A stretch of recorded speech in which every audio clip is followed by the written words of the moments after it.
Hey, Richard. Hey, Strive. Hello. Hey, guys.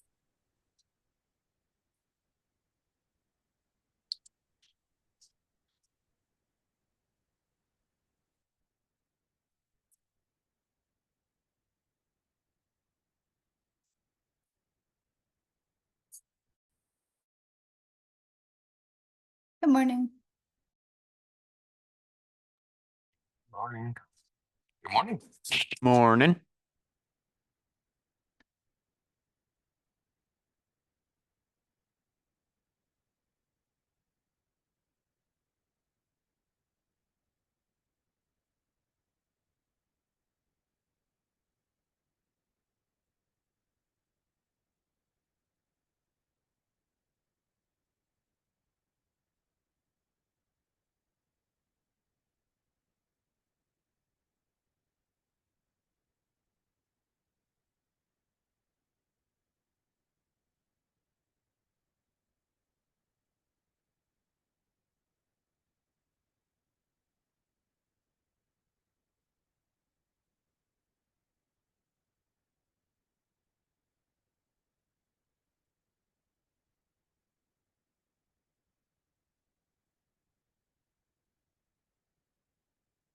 Good morning, everybody. Looks like we're gonna have a good crew today. Very much. Good morning. Good morning. I think Hendrik was in an interview. He should be popping over here pretty quick.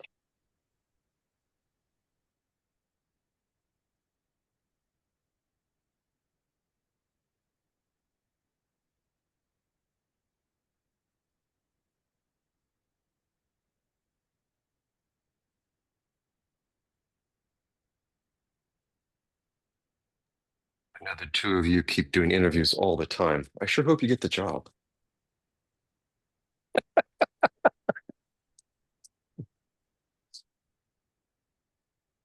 Hello.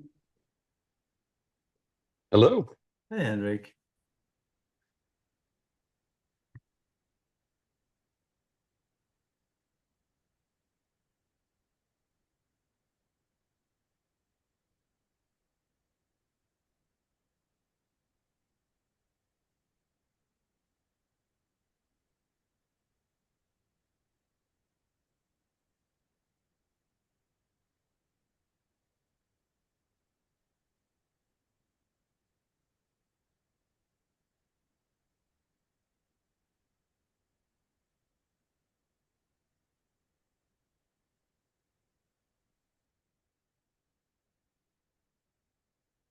So let me ping all the different channels that the meeting starts. We can't do a meeting without you, Hendrik. You're doing such a great job. We all just fall silent without you. Oh, thank you. But today I'm not very good prepared. We have a new dog since the weekend, and it's like waking up 4 hours earlier than normally, and then going out with him, and he just like in the middle of the road says, "No, I'm now sitting here and don't move anymore." So that's why I could relate to every meeting or to whatever I do since the weekend. But anyway, we have an agenda, and let me ping the channels, and then we can start here.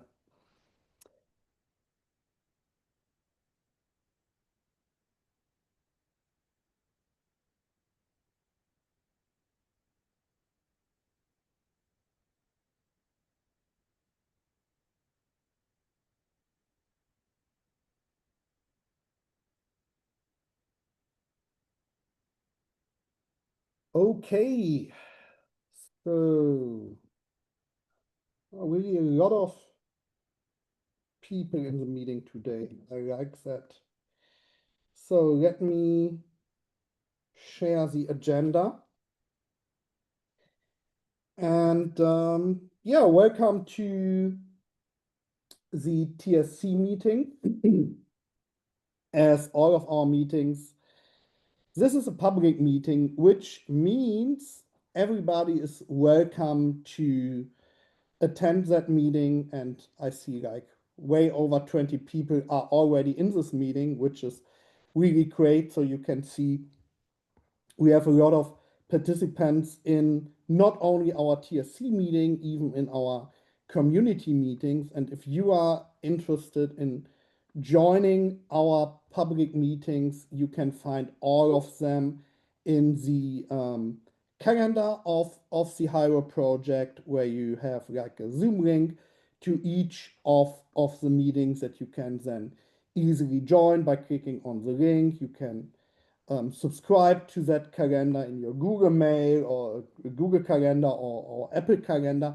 And if you miss the meeting, independent of if it's the TSC meeting or any other community meeting, like the Hiero SDK community call, you will find directly in the meeting details links to the recording of those meetings, because all our meetings are recorded. And since all of that happens in the public, and we invite you to not only join our meetings, but to join discussions, to bring in any topics you have in your mind regarding Hiero. We do all those meetings under the Code of Conduct of the Linux Foundation, which at the end just means if you would like to participate here, feel yourself invited, you're totally welcome, but please be friendly to each other.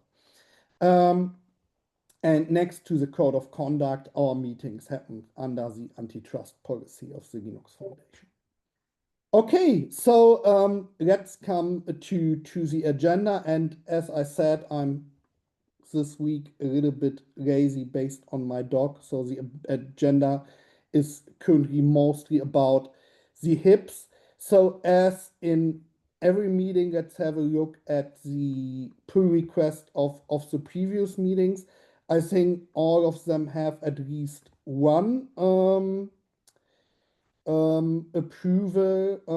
So if anybody from the TSC is willing to have a look at the last 3 pull request of meetings so that we can merge them, that would be really great.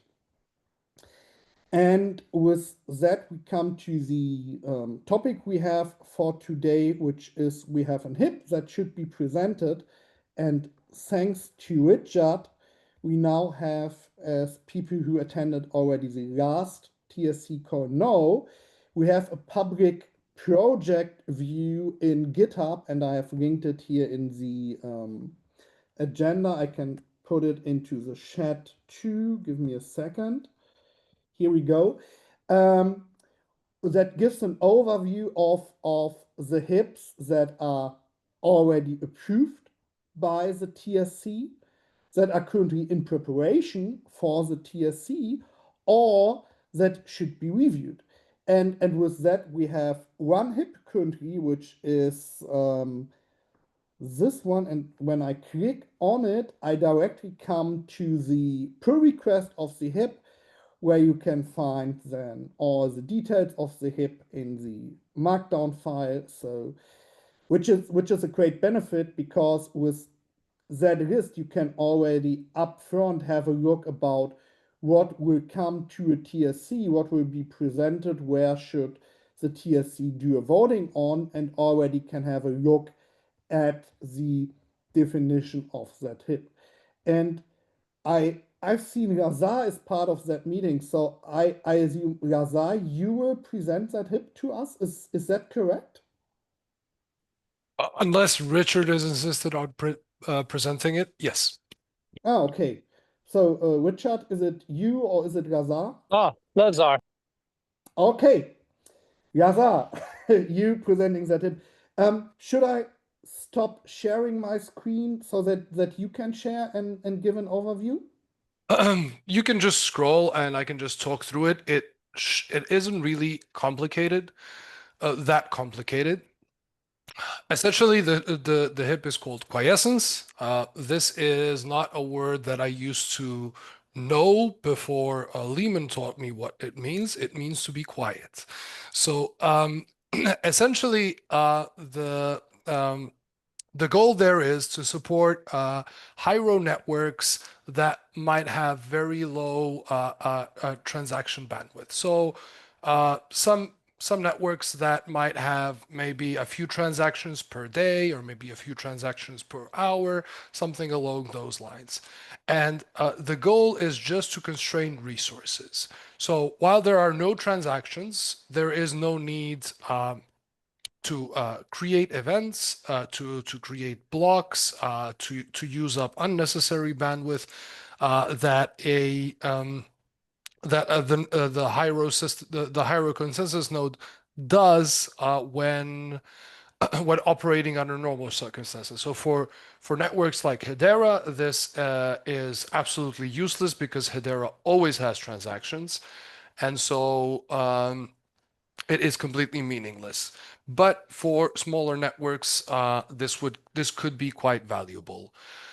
That is the motivation behind it. Are there any questions about this so far?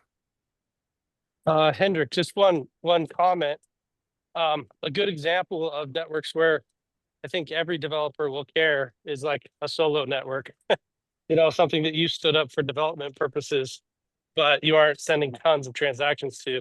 You'll be glad that we're not using up gigabytes of disk space that Yeah. are able to make this network quiescent.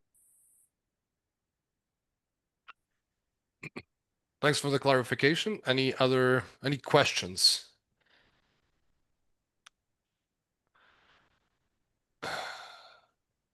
All right. So essentially, if you scroll down, this is what I kind of went through so far, and this is just the explanation of what the value of this is. And if you scroll down a bit, it explains how it works. Essentially, it is just keeping track of all transactions that we actually need to reach consensus on and put in a block and get a signed block on. If none such transactions exist, we can stop creating events. Thus, we will stop producing blocks, and we'll be using much less bandwidth and hard disk space and so on and so forth. There are a few other details there. So a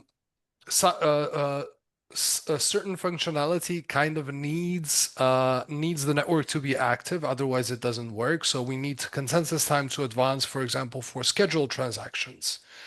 That is, or for freeze or anything that is reliant on consensus time that will require the network to stop quiescing.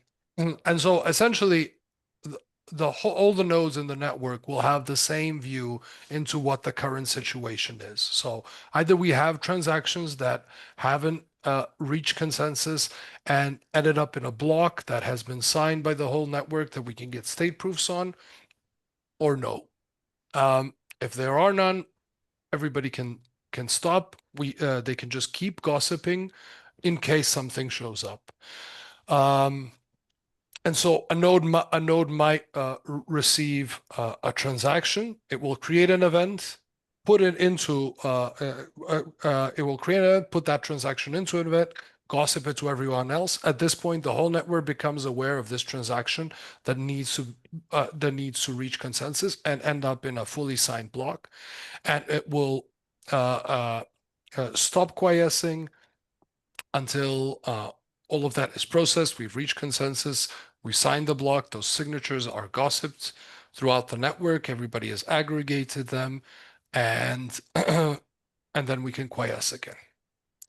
That's essentially it. Any questions about this?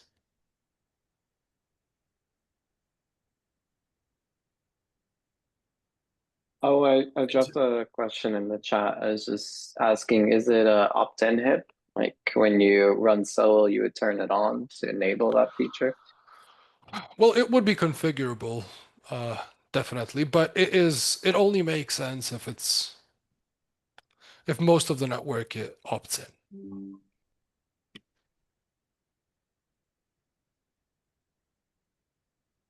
Alex? Yes.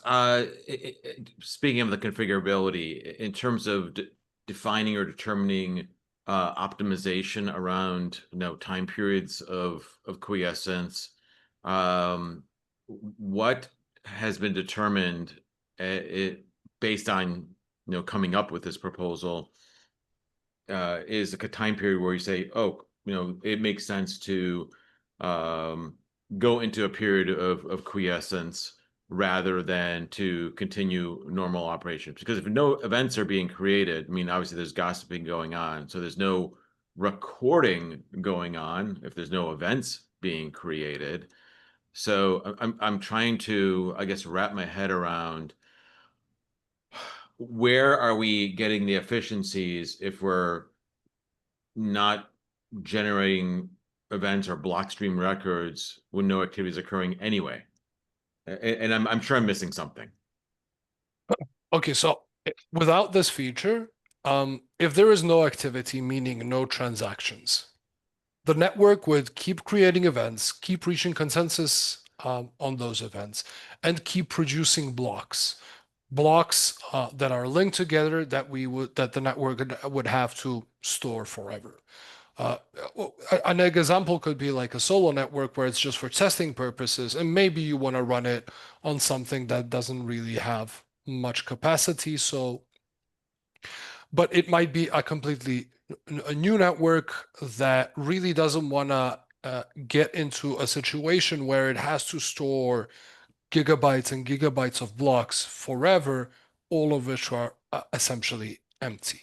That's where the gain is. And obviously all of the bandwidth usage of creating events, gossiping them between each other, signing blocks, gossiping those signatures, and so on and so forth. Yeah, but I guess I'm sorry. I'm missing the point. I thought that you said that quiescence would end when an event is generated. But if no events are being generated, then you're already kind of in quasi quiescence. Sorry, too many cues in there. Or something else No. missing there. No, it ends when a transaction is created. So if you're not receiving any transactions, then you can go into quiescence. Then you stop creating those empty events. So it's all about when transactions aren't coming in. Okay, Quiescence not allows us to events. stop creating Yeah, events. okay. Right. So it's transaction driven. So you can create empty blocks, so to speak. Right. Understood. Okay. There's a question that text about a chat about is the HIP opt-in.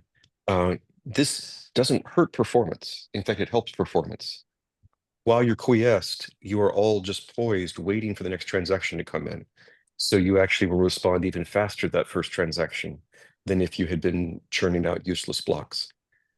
So it's not, I don't think it's opt-in, but it doesn't need to be opt-in. It's a purely useful feature. And if you have transactions coming in, then it has no effect at all. No, there's no delay. It turns back on instantly. You actually end up being faster than if you had been in the middle of not quiescing. But the question was, is there any delay to turn back on?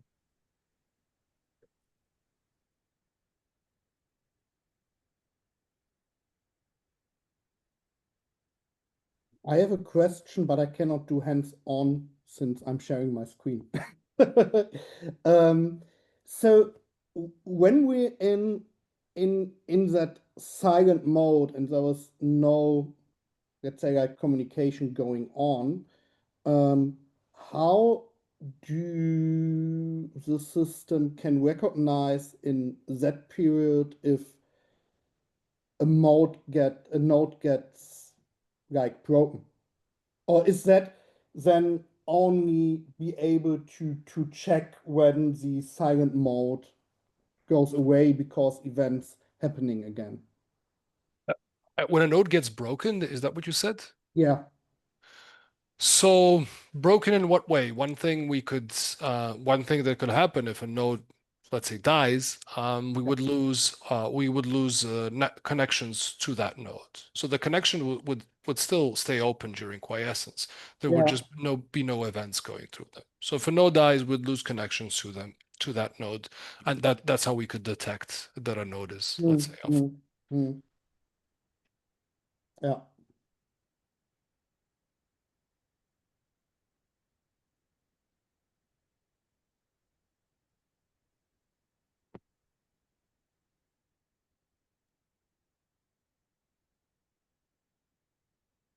Any other questions?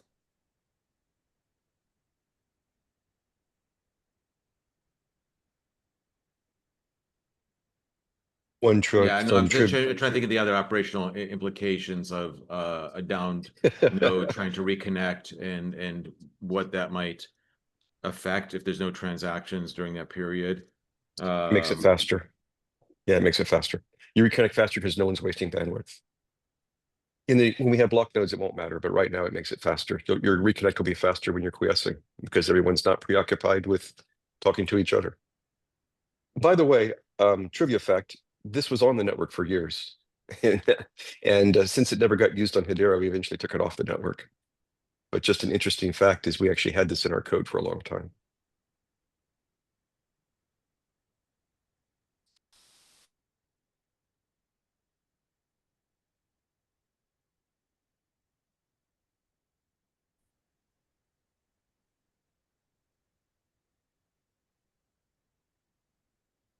Sophie left another comment in the chat. She's asking, why do we choose to take it off if it was in the network?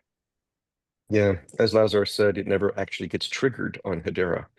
And it was just people are annoyed with code that is never actually run. It's something we have to test. It's something we have to maintain, and it's not actually being used. So at some point they took it off. I guess there was changes they were making, and is it worth the effort to re-implement this in the change thing? And they said, well, it's never used anyway. We'll just take it out. We can add it back in later. But now with small solo networks, small Hiero networks, it's actually useful. Yeah, it's a burden to maintain, sure.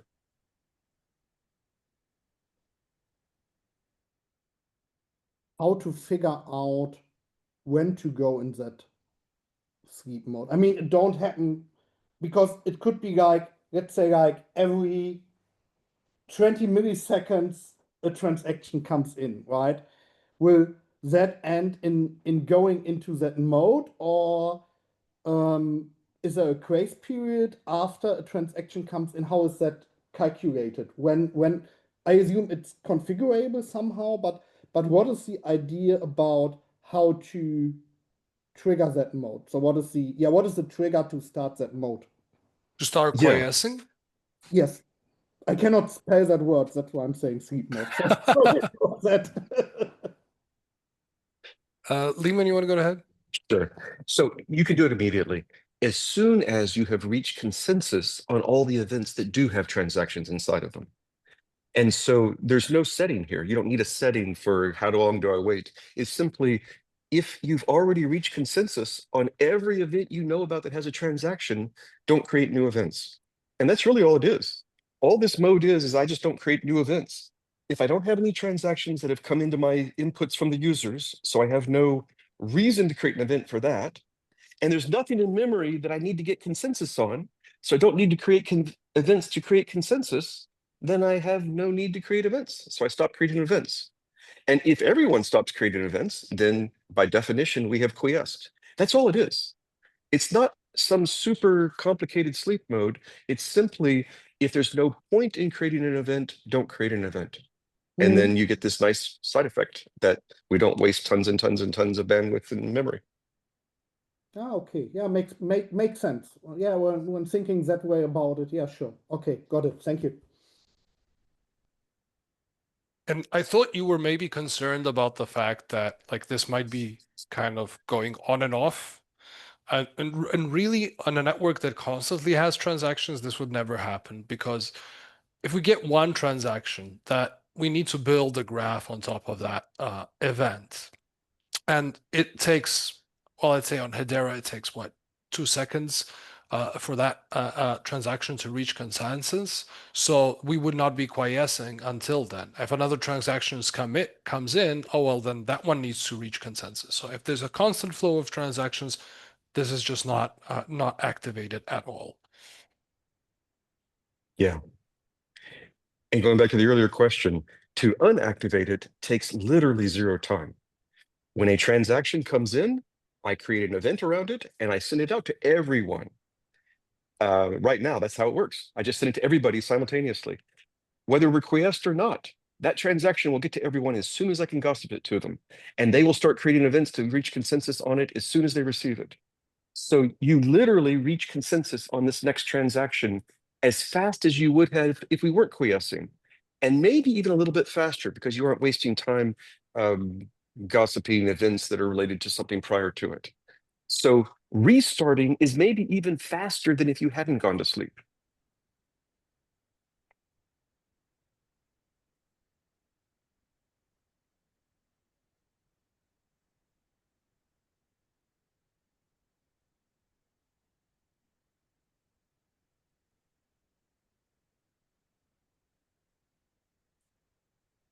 Okay, any other questions, or there's something in the chat? Okay. What are the cost savings estimates for a network that doesn't have many tens? I think you mean transactions. Yes. So, well, enormous. If you're planning to store the history forever, so we form this blockchain out of blocks. If you're planning to store that blockchain forever, then this could be an enormous savings in amount of bytes you have to save. If you're getting one transaction a day, you essentially have nothing to save. Whereas if you are continually pumping out, every node is pumping out many events per second, then all of those events have to be saved. So it could be huge.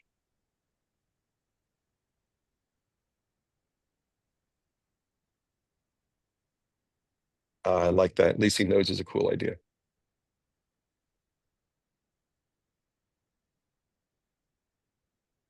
Okay. Oh, there's another one coming in. So the chat has a lot of Yes. questions So today. That's great. this is a good question. Yes, when we quiesce, we end up closing off the block, and then it could be, a year before the next block happens. So yes, there can be long gaps between the blocks. We don't have a block that's kind of left open and not closed for a long time. We absolutely do close off the last block. So that block doesn't last a long time. A given block doesn't span a year. It only spans 2 seconds or 1 second or whatever. But then there could be a big gap between the blocks, but you know that you didn't miss any because each block has the hash of the previous block. So a year from now, when the next block comes out, its hash will say, yep, there were no blocks during that year, and we're all good. Hey, Lehman, Yes. question for you on that then.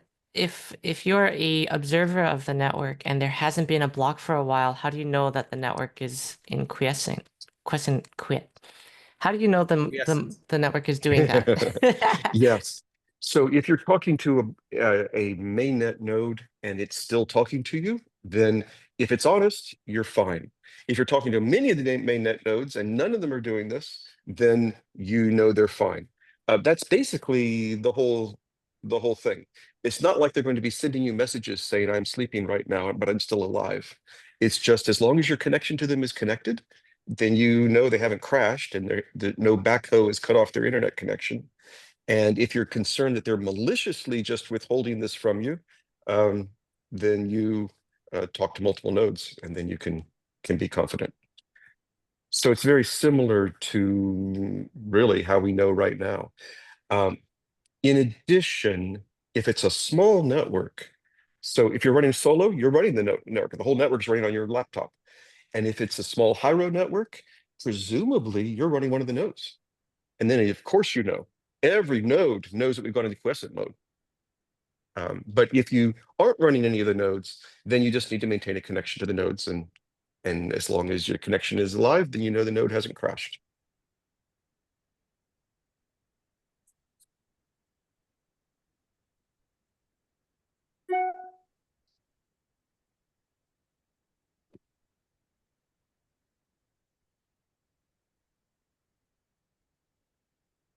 Okay, sounds like we're done. Yeah, good. Thanks for all those details. I like that a lot, especially for this running solo on a machine. I'm interested what the impact is here. That's cool. Good. So we will then do like voting next week on this, right? To have people think about it. But first of all, thank you for the presentation, Gaza, and for the help, Riemann, on that. Which brings me back. Let me Hmm. have all of you here in front. Whoop. I Yeah. I agree with Michael. I'd be happy to vote too, but I don't know what others think. Oh, let me see. Yeah, me too. So I'm happy to vote today too. Let's see, like Milan, what do you think? Stoyan says thumbs up. Milan, any happy to vote, Richard? Yep. Yeah, then let's do it. I mean, if everybody of us is happy to vote, yeah, we should just do it. So let's see. Stoyan. Yes, I vote yes. Okay, perfect. Michael? I vote yes, and I appreciate all the detailed explanation. Milan? Yes. Great. Brendan? Yes, and great presentation. Richard? Yes. Lehman? Yes, and that was great. Thanks, Lazar.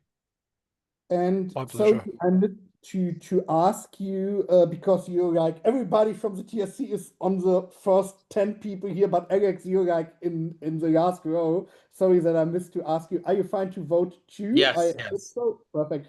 And you vote with yes too? Yeah, I said yes. Yeah, I'm sorry. Okay. Yes. Perfect. Perfect. Thanks you, and sorry for missing to ask you first of all. No worries. No worries. Okay, good. And yeah, I vote with yes too, which means we have all yes for moving this hip forward and having quite consensus notes in the future. That's great. Thanks you on that. Okay. Congratulations, Gaza and team for that. Cool. So let me now move you back and come back to the hip trap car. So as you can see, that is approved, which means we do not have any other hip to present. What we have is the simple fees hip that have been presented, but we have not voted on that. Is that correct? That is right. And there was a lot of comments on the hip Yeah. that I want to get updated before we Okay. do the actual vote. Okay, good. Okay, so that is still then in in that mode. Then we will have a look at that next week, which brings us to any other business. I can give an update on the graduation process of the Hiero project. But before we come to that, does anybody of you have any other topics he or she would like to bring to the TSC? And I see Jessica has hands up. Jessica. Hey, thank you, Hendrik. Hey. And hello, everybody. So I just wanted to give an update on what has been happening from our conversations for this Thursdays with the org split situation. So and organization structure.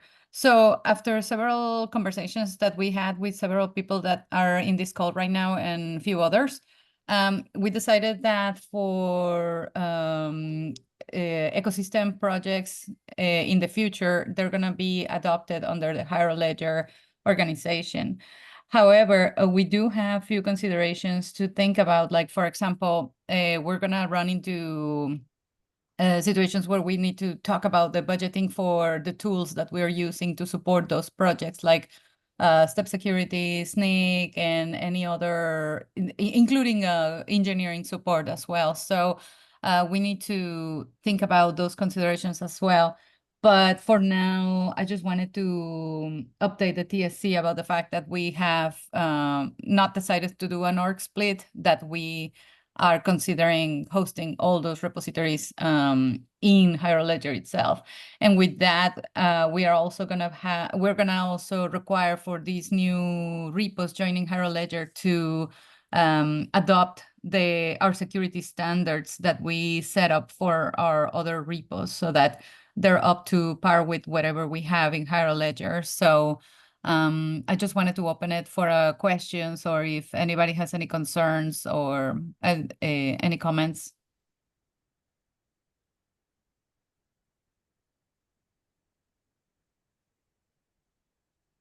Okay. And yeah, and that's all I wanted to say. We will still have maybe 1 or 2 more meetings on Thursdays regarding this topic, but Jessica, just I do see Mark Blackman has his hand raised. oh yeah, I but think Mark I had think- a topic, right? Yeah, I assume, Mark, you want to talk about the cryptography? Oh, boy, you are a mind reader, sir. Yes. Okay, so no question about that. So I come to you in a second, Mark. Maybe any keys. So I mean, I did have one comment. So I think Jessica, I mean, I think there's like the cost and security considerations, but to me, that's not the biggest question. I think the biggest, like, I do have quite a bit of partners that want to bring projects to Hiero. So I think it's more about whether the TSC is going to accept them as projects into Hiero. You know, because there's been comments in the past about like concerns that, you know, we don't want to accept dead projects. We don't want to accept dead code. We want to make sure that projects, you know, have lots of criteria around being active. And so I think like that's, to me, this the biggest question is not whether like, I mean, I think technical security and cost is a factor, but it's more like, does the TSC want this range of projects sitting in the main Hiero repo? Right. And I think that is when you present your project proposal, I think that's what's going to be discussed. But at the same time, we do want to look into things like, for example, making sure that when projects coming in, they have the minimal requirements for maintaining tag graduation and making sure security standards are up to date, etc. So I know that Roger's team and Nathan's team is also going to have some considerations and to evaluate when projects are coming in. And that I want to think that that is all going to be reviewed during the project proposal that gets presented in the TSC meeting. So yeah, I mean, it will definitely be reviewed during that time. And I think we would have had the same requirements, really, whether we had a second org or not. We still wouldn't want dead projects showing up. So I think a lot of those filters would exist no matter what. Yeah, I just agree with that. I mean, I was like you know, I'm in conversations right now. I don't know if many of you saw, but Hashgraph Group recently released a whole identity project. And so I'm just using them as an example, but like they want to bring a lot of their work to Hiero, a lot of their repos. Now those repos won't have, like, because they've been private up till now.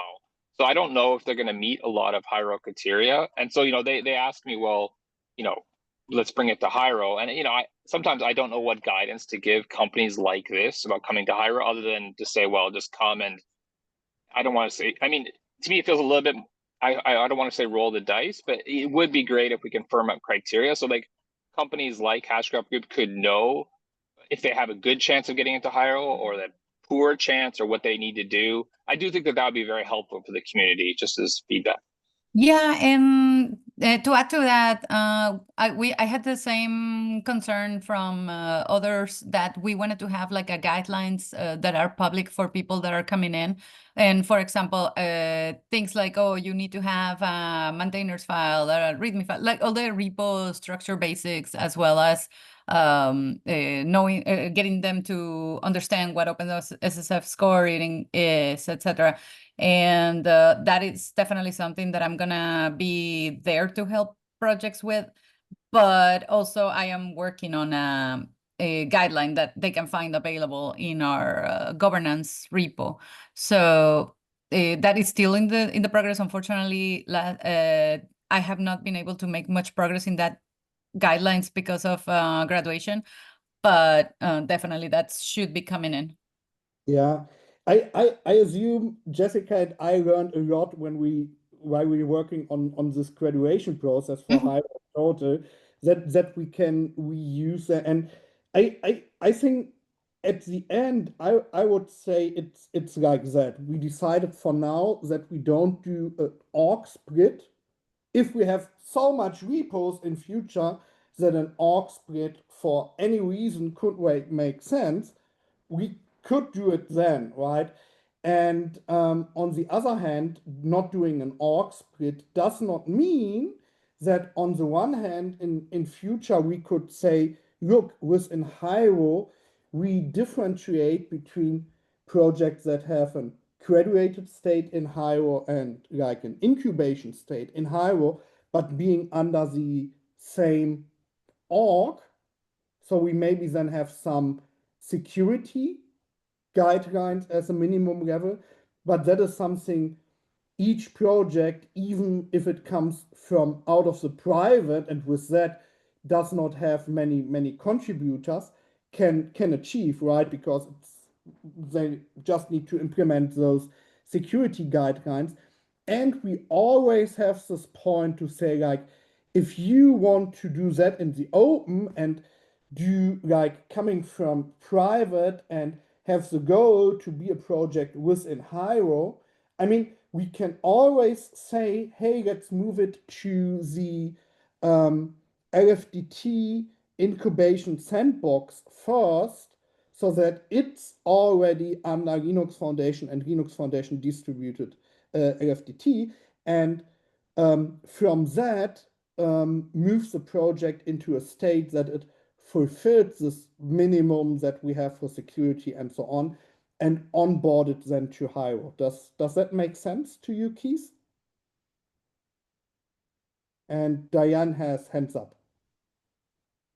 Let's see if I mean, it makes sense. I guess my request is just like, I think we have a lot of organizations that are maybe looking as part of their open source strategy, looking to Hiero. So it's just good to provide them guidance on, well, what would be the expectations, what would be the requirements, so they can maybe change their, like, you know, if they don't meet the criteria, then they can look at other options.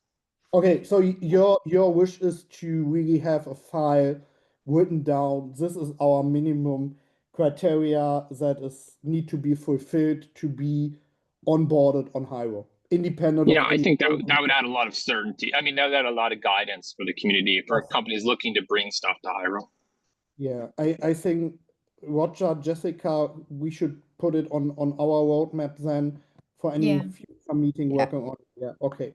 It's just the graduation that is taking a lot of time right now, but yes, we definitely have it there. Yeah, I think the guidance is under development.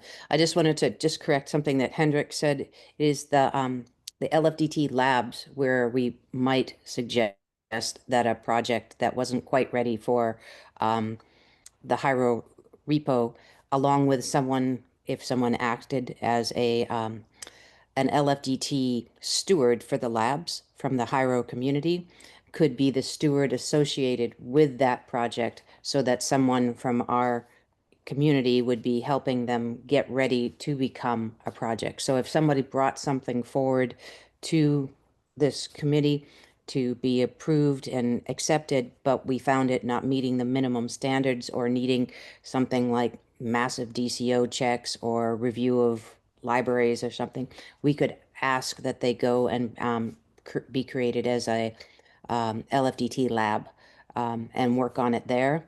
So they'd get the community and support from the LFDT and the legal and all that good stuff, as well as support from the Hiero community. And I think we can add that into the guidance that Jessica's developing as part of the process steps, so no one feels like they're being shunted aside by being in a lab, but that is a place for really helping people grow the project and the community around it, so that it's ready to come under the Hiero ledger.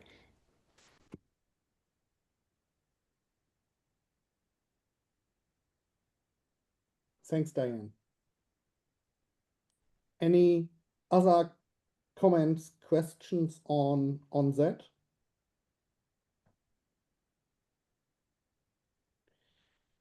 Okay. Maybe it makes sense, Mark, before we come to your topic, since it was now mentioned several times, is that we give a short update on the graduation of the Hiero project. So in the last, as we told, like in the meeting 2 weeks ago, we created the graduation document, submitted it. There have been some questions. We answered on it. With the help of Diane and Jessica, I was able to even add some diagrams, some nice diagrams about our diversity and the companies that contribute to Hiero and the diversity of our maintainers of the different projects to it. And then we had on last Thursday the meeting of the LFDT Tech where I did a presentation on the Hiero project and on the current state. And the tech decided to not vote on it last week, which don't mean that they voted against the graduation. It's more that they wanted to have more information. And so the problem or the challenge, I would say the challenge that we have here is that we are now the first project under LFDT that wants to get graduation. So it's the first time that under the newly created LFDT this happens. There are some projects under LFDT that already got graduated under Hyperledger that are graduated now, but under LFDT, no project have been graduated so far. And with that, what LFDT did, and to be fair, Diane and I both have been part of it, we defined in the tech guidelines on how the graduation should look like, including things like, hey, we want the scorecards of the OpenSSF Foundation attached to the project. We want good numbers there and so on. And while we're fitting all that, I think the challenge that we currently have is why for Bizu or Identus or Fabric, where you normally have, like one repo and that is the project and that is the code, which makes it quite easy to get an overview about that project. For Hiero, it is way more complex because we have a lot of projects. Some of those projects have multiple repositories and so on, which means Jessica and I did everything that is needed for one project for all of our sub-projects and repositories.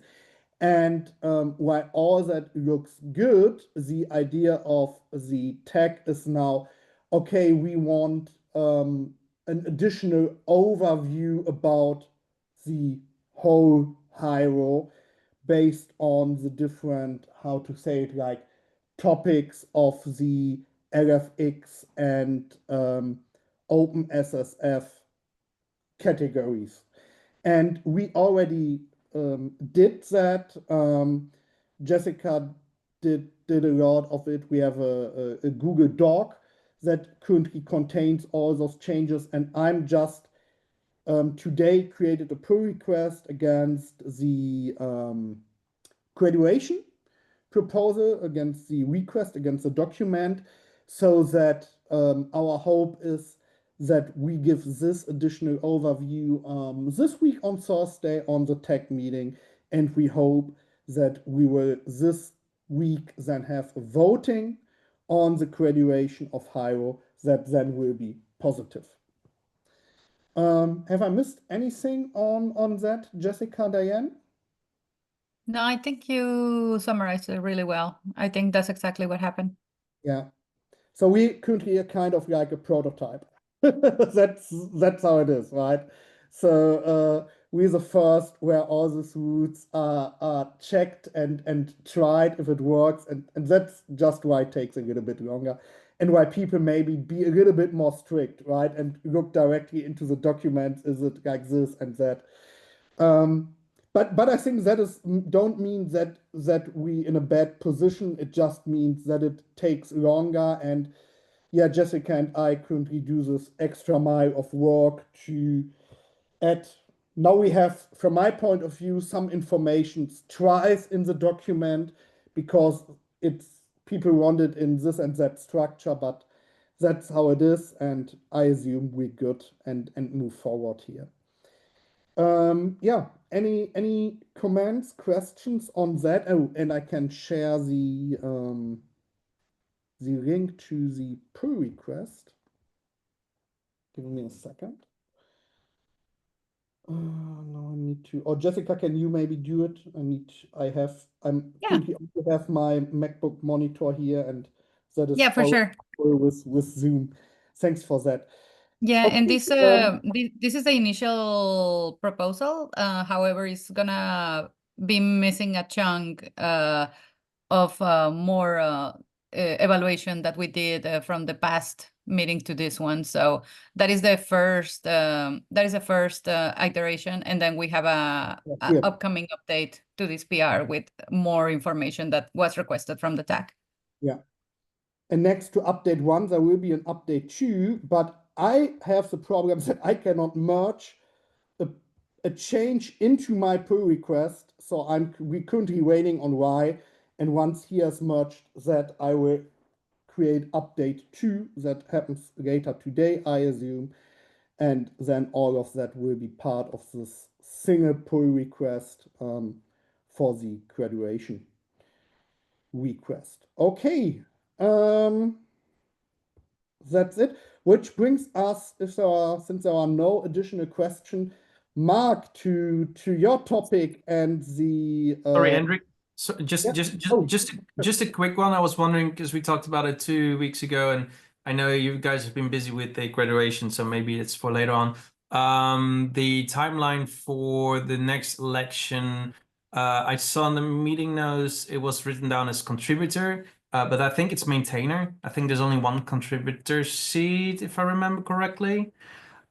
So if you had a timeline, because I'm just thinking, it will be good to have like the most traction as possible to, which takes a little bit of time to make sure that everybody hears about it. So I was wondering about that, but if not, we can also talk about that next week because I know you've been busy with the graduation. So yeah, so regarding the maintainer, it's a maintainer election, right? So the seat George has currently. My original plan was to have that on the agenda today, to have it done with Jessica, and we had a meeting on Friday for that. And yeah, now we did graduation stuff. Yeah. and needed to do again some deep dive in those For next week. Yeah. It's for next week we definitely will have that. Excellent. Thank you. Anything else, or can we move forward to Mark and the cryptography project? Okay, cool. Mark. All right, thank you. So we are working on an update called TSS. This is basically a update to how the nodes sign the output data of the network.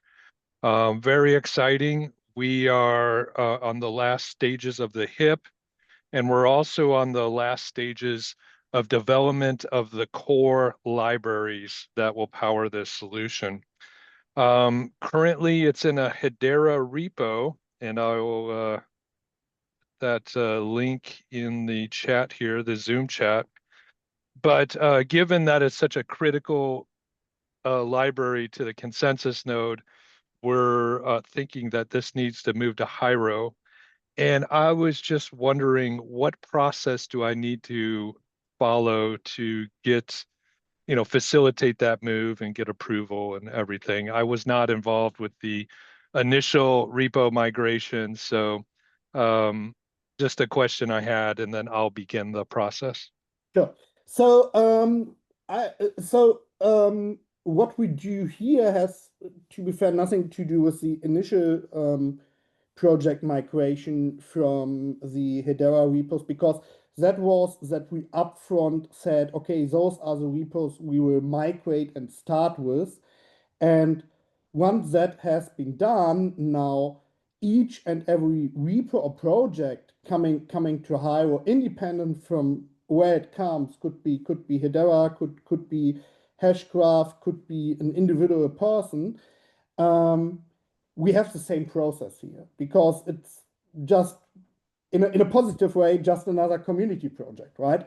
So, and the way to do it is, and if we just discussed some minutes ago with keys, we do not have well-written guidelines for that now, to define the minimum criteria, but the way to do it is to create a project proposal. Technically, that is done by creating an issue in the TSC repository. And it's a proposal for the project that should be moved to Hiero. I've just opened the proposal for the Hedera CLI that has been presented 2 weeks ago to the TSC, where we approved on to move that forward. And as far as I know, Mikael had already a meeting with Jessica, and next week they will talk about how to forward it. So what this proposal contains is a general description of the project and information about the state of the project. So have there been already releases, if it was an open or is already an open source project, how many contributors does this project have, and so on and so on and so on. And at the Perfect. end of the project, and what I missed at the beginning is to have some supporters from the community that support to move that project to Hiero. So that is This, way this we is excellent. This is exactly what I needed. Thank you. I'll do this. I will send you the link, and if you need help, just ping me. And once we have it, it can be presented in an upcoming TSC call to the TSC so that we can vote on it. And if the vote is all positive,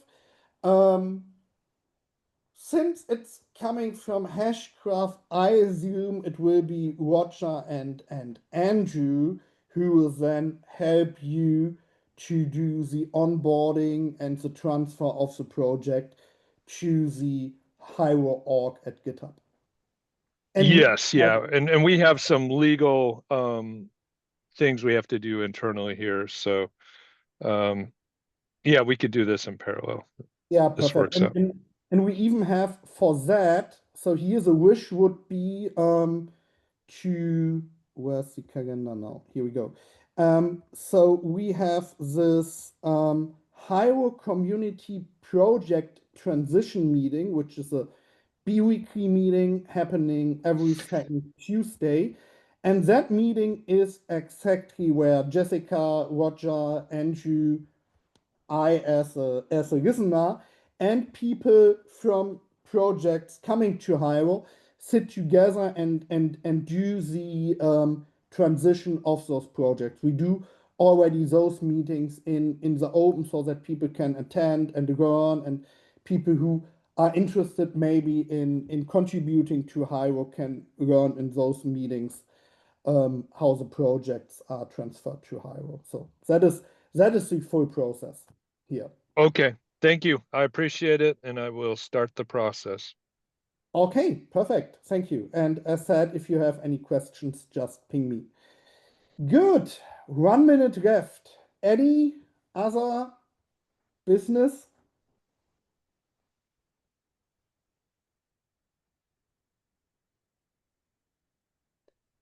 Cool. Okay. Thank you all then, and see you in the next Hiero meeting. Bye. Bye. Thank you. Bye-bye. Thank you. Thank you. Thank you.